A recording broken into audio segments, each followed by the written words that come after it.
இந்தியாவை வல்லரசு நாடாக உயர்த்தி கொண்டிருக்கின்ற பாரத பிரதமர் மரியாதைக்குரிய திரு நரேந்திர மோடிஜி அவர்களே, இன்னும் 2 மாதத்தில் தமிழ்நாட்டின் முதலமைச்சராக பொறுப்பேற்றிருக்கின்ற நம் கூட்டணியின் தலைவர் முன்னாள் முதலமைச்சர் மரியாதைக்குரிய திரு எடப்பாடி பழனிசாமி அவர்களே, மேடையில் இருக்கின்ற அனைத்து கூட்டணி கட்சி தலைவர்களை வணங்கி, இன்னும் 2 மாதத்தில் நாங்கள் எல்லோரும் ஒன்று சேர்ந்து தமிழ்நாட்டில் ஆட்சி மாற்றத்தை கொண்டு வருவோம் என்று வீர முழக்கத்துடன் வருகை தந்திருக்கின்ற லட்சோப லட்ச நம் கூட்டணி கட்சியின் நிர்வாகிகளே, தொண்டர்களே, ஊடக நண்பர்களே, உங்கள் அனைவருக்கும் என்னுடைய பணிவான வணக்கங்கள். தமிழ்நாட்டில் திமுக ஏன் மீண்டும் ஆட்சிக்கு வரக்கூடாது, தமிழக மக்கள் ஏன் திமுகவுக்கு மீண்டும் வாக்கு போடக்கூடாது என்று பல காரணங்கள் இருக்கிறது. அதில் மிக முக்கிய காரணம், தமிழ்நாட்டிலே கடந்த 5 ஆண்டு காலத்தில் 8752 கொலைகள் நடந்திருக்கிறது. அதாவது சொல்ல போனால் இந்தியாவிலேயே அதிக கொலைகள் நடந்த மாநிலம் தமிழ்நாடு. இந்த 5 ஆண்டு காலத்திலே நான் எண்ணிக்கையில் சொல்லவில்லை, மக்கள் தொகை அடிப்படையிலே பெர் கேபிட்டா. அதில் 1977 கொலைகள் பெண்களை கொலை செய்திருக்கின்றார்கள். அதில் 361 குழந்தைகளை கொலை செய்திருக்கிறார்கள். அதில் 38 பெண் குழந்தைகளை கொடூரமான முறையிலே பாலியல் வன்கொடுமை செய்து கொலை செய்திருக்கின்றார்கள். எப்படிப்பட்ட தமிழகம் என்று, எந்த நிலைக்கு இருக்கிறது என்று தமிழக மக்கள் எண்ணி பார்க்க வேண்டும். இதற்கெல்லாம் காரணம் முதலமைச்சர் ஸ்டாலின் அவர்கள். திமுக அரசு தமிழ்நாட்டிலே மதுவை விற்கவில்லை, மதுவை திணித்துக் கொண்டிருக்கின்றார்கள். இந்தியாவிலேயே அதிக மது விற்கின்ற மாநிலம் தமிழ்நாடு, பெர் கேபிட்டா கன்சம்ஷன். இந்தியாவிலேயே மதுவால் அதிக சாலை விபத்துக்கள் நடக்கின்ற மாநிலம் தமிழ்நாடு. இந்தியாவிலேயே அதிக மக்களுக்கு மதுவால் கல்லீரல் பிரச்சனை, liver problem, cirrhosis of liver, fatty liver இருக்கின்ற மாநிலம் தமிழ்நாடு. அதை பற்றி எந்த கவலை, எந்த அக்கறை இல்லாத ஒரு முதலமைச்சர் ஸ்டாலின் அவர்கள்.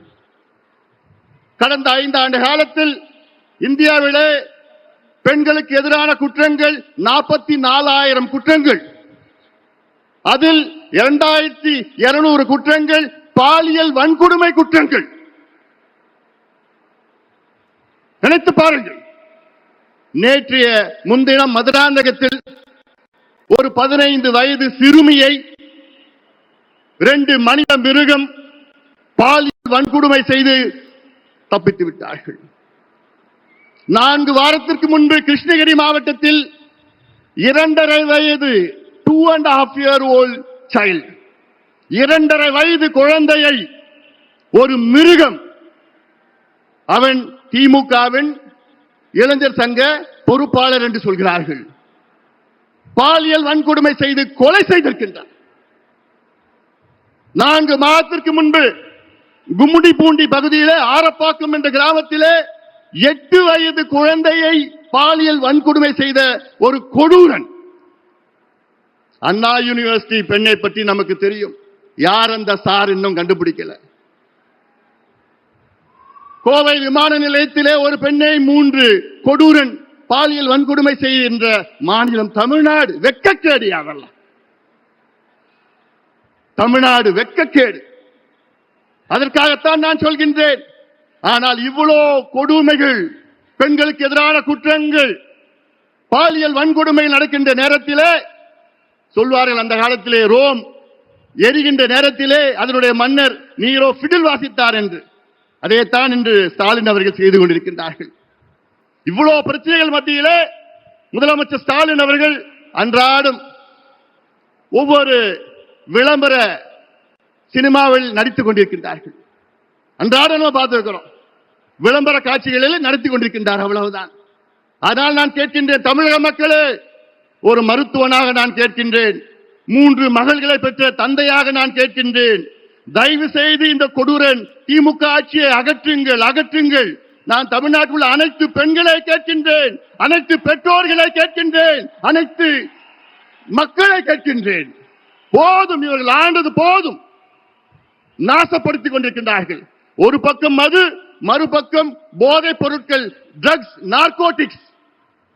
கடந்த 5 ஆண்டு காலத்தில் மட்டும் தமிழ்நாட்டில் 22 லட்சம் கிலோ கஞ்சா வணிகம் செய்யப்பட்டிருக்கிற 22 லட்சம் கிலோ. அது மட்டுமல்ல, கஞ்சாவை போன்ற இன்னும் கொடூரமான மோசமான போதைப் பொருட்கள், காக்கேன், ஹெரோயின், அபின், எல்எஸ்டி, மித்தைலாம்பிட்டமின், ஃபென்டனைல் போன்ற மேற்கத்திய நாடில் விற்கின்ற அத்துணை போதைப் பொருட்களும் தமிழ்நாட்டில் நகரங்கள் மட்டுமல்ல கிராமத்திலே விற்றுக் கொண்டிருக்கின்றார்கள். வெட்கக்கேடியார்கள். இவர்கள் மீண்டும் ஆட்சிக்கு வந்தால் தமிழ்நாடு முடிந்துவிடும். இந்த தலைமுறை இருக்காது. அந்த ஆதங்கத்தில் தான் நான் சொல்கின்றேன், தமிழக மக்களே, ஒரு ஆட்சி மாற்றத்தை கொண்டு வாருங்கள். ஒரு பக்கம் கொலைகள், மற்றொரு பக்கம் தற்கொலைகள். தமிழ்நாட்டில் 5 ஆண்டு காலத்தில் விவசாய பெருமக்கள் நமக்கு சோறு போடுகின்ற கடவுள் 3280 விவசாயிகள் தற்கொலை செய்திருக்கின்றார்கள்.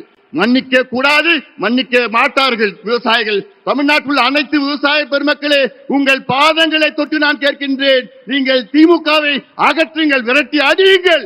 அத்தனை விவசாய பெருமக்களும் நீங்கள் முடிவு செய்யுங்கள். நாங்கள் உங்களுக்கு நல்லது செய்வோம். மத்தியிலே நம் ஆட்சி, மாநிலத்திலே நம் ஆட்சி. நம் கூட்டணிக்கு வாக்களியுங்கள். நம்முடைய முதலமைச்சர், வருகால முதலமைச்சர் எடப்பாடி பழனிசாமி அவர்களை தமிழ்நாட்டின் முதலமைச்சராக, ஒரு விவசாயியை முதலமைச்சராக கொண்டு வாருங்கள் என்று உங்களை பணியோடு பாசத்தோடு கேட்டுக்கொள்கின்றேன்.